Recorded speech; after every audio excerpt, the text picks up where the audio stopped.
Hello everyone, and welcome to the Scary Story channel. Today, I've got a tale for you that will make you think twice before exploring any old, forgotten places. This story is about four friends, Leo, Maya, Chloe, and Sam, and a night they would never forget. They were in their late teens, that age where you feel invincible, where adventure calls your name from every shadow. Summer was drawing to a close, and a feeling of restlessness hung in the air.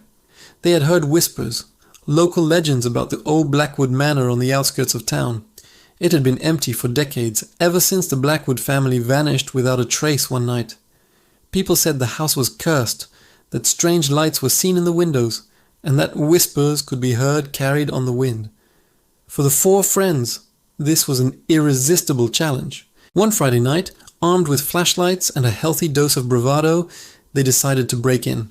The moon was a sliver in the sky, casting long, eerie shadows as they approached the decaying mansion. An iron gate, rusted and twisted, groaned in protest as they pushed it open. The path to the front door was overgrown with weeds, and the house itself looked like a skeletal giant against the night sky, its windows like hollow eyes. "You sure about this, Leo?" Sam asked, his voice a little shaky. He was the most cautious of the group. Leo, the unofficial leader, just grinned. "Don't be a baby, Sam. It's just an old house. What's the worst that could happen?" They found a broken window at the back of the house and climbed through one by one into what seemed to be a large kitchen. The air inside was thick and musty, smelling of dust and decay. Their flashlight beams cut through the darkness, revealing peeling wallpaper, cobwebs thick as cotton candy, and furniture draped in white sheets like silent ghosts. For the first hour, it was all fun and games.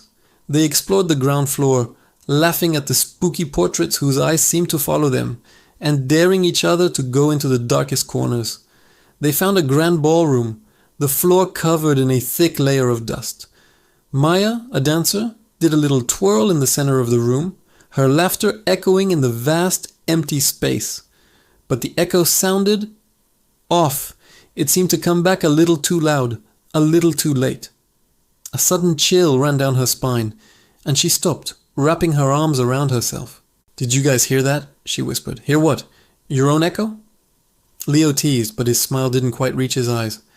The atmosphere was starting to change. The initial thrill was being replaced by a creeping sense of unease. They decided to head upstairs. The grand staircase creaked alarmingly under their weight, each step groaning like a person in pain. Upstairs, they found a long hallway lined with closed doors. They opened them one by one, peering into dusty bedrooms. In one room, a child's room, they found a rocking horse standing perfectly still in the middle of the floor. Chloe reached out and gave it a gentle push. It began to rock back and forth, the rhythmic creak, creak, creak filling the silence. They moved on to the next room, but the creaking didn't stop. In fact, it seemed to get louder, more insistent. They all froze in the hallway listening. The sound was definitely coming from the child's room they had just left. Slowly, Leo peeked back around the doorframe. His face went pale. "Guys," he whispered, his voice trembling. "The horse, it's rocking faster." They stared in disbelief. The wooden horse was rocking violently now, as if an invisible child were riding it in a frenzy. A cold draft swept through the hallway, and one of the doors down the hall slammed shut with a deafening bang that made them all jump. Panic began to set in. "Okay, I've seen enough," Sam said, his eyes wide with fear. "Let's go. Now." No one argued. They turned and scrambled back towards the staircase, but as they did, a soft sound drifted from the end of the hallway. It was faint at first, but it grew clearer. It was the sound of a music box, playing a tinkling, melodic lullaby. The melody was beautiful, yet utterly terrifying in that context. It seemed to be drawing them in, a siren's call in the suffocating darkness. Despite their fear, a morbid curiosity took hold of Chloe. "Where is that coming from?" she murmured, her flashlight beam trembling as she pointed it towards the last door at the end of the hall, the only one they hadn't opened. "Don't, Chloe," Maya pleaded, grabbing her arm. "Let's just leave." But the music was hypnotic. Against their better judgment, they found themselves walking slowly towards the door. The music grew louder with each step. Leo reached the door first. It was slightly ajar. He pushed it open, and the music box melody flooded the hallway. The room was the master bedroom. It was large with a huge 4-poster bed in the center.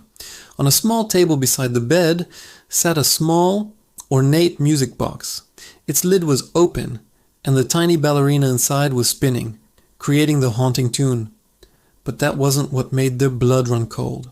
Standing by the window, with her back to them, was the figure of a woman in a long, white nightgown. Her hair was long and dark, cascading down her back. She stood perfectly still, looking out at the dark garden. They couldn't see her face. They were frozen to the spot, their hearts pounding in their chests. Who was she? Was she a squatter?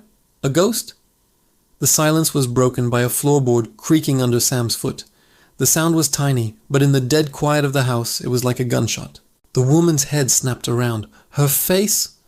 It wasn't a face. It was a smooth, blank surface of skin.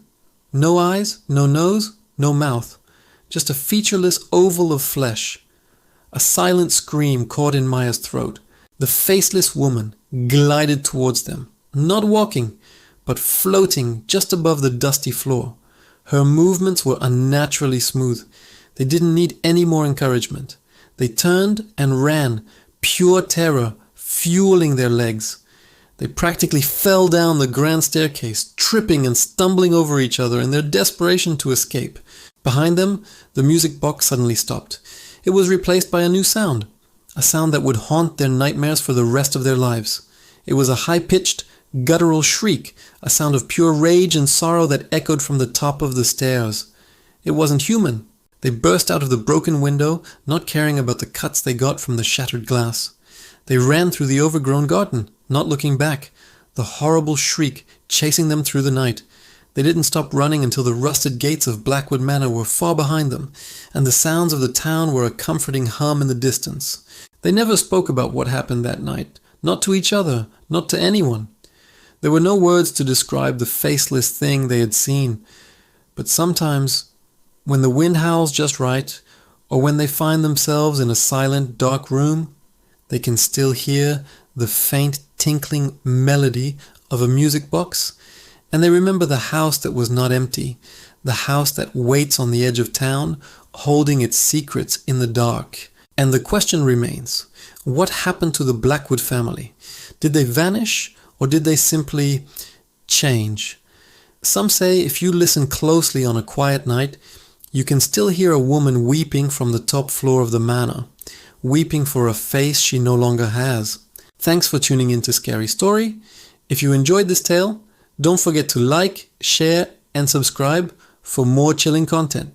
Stay safe out there, and maybe think twice before your next urban exploration adventure. You never know what's waiting for you in the dark.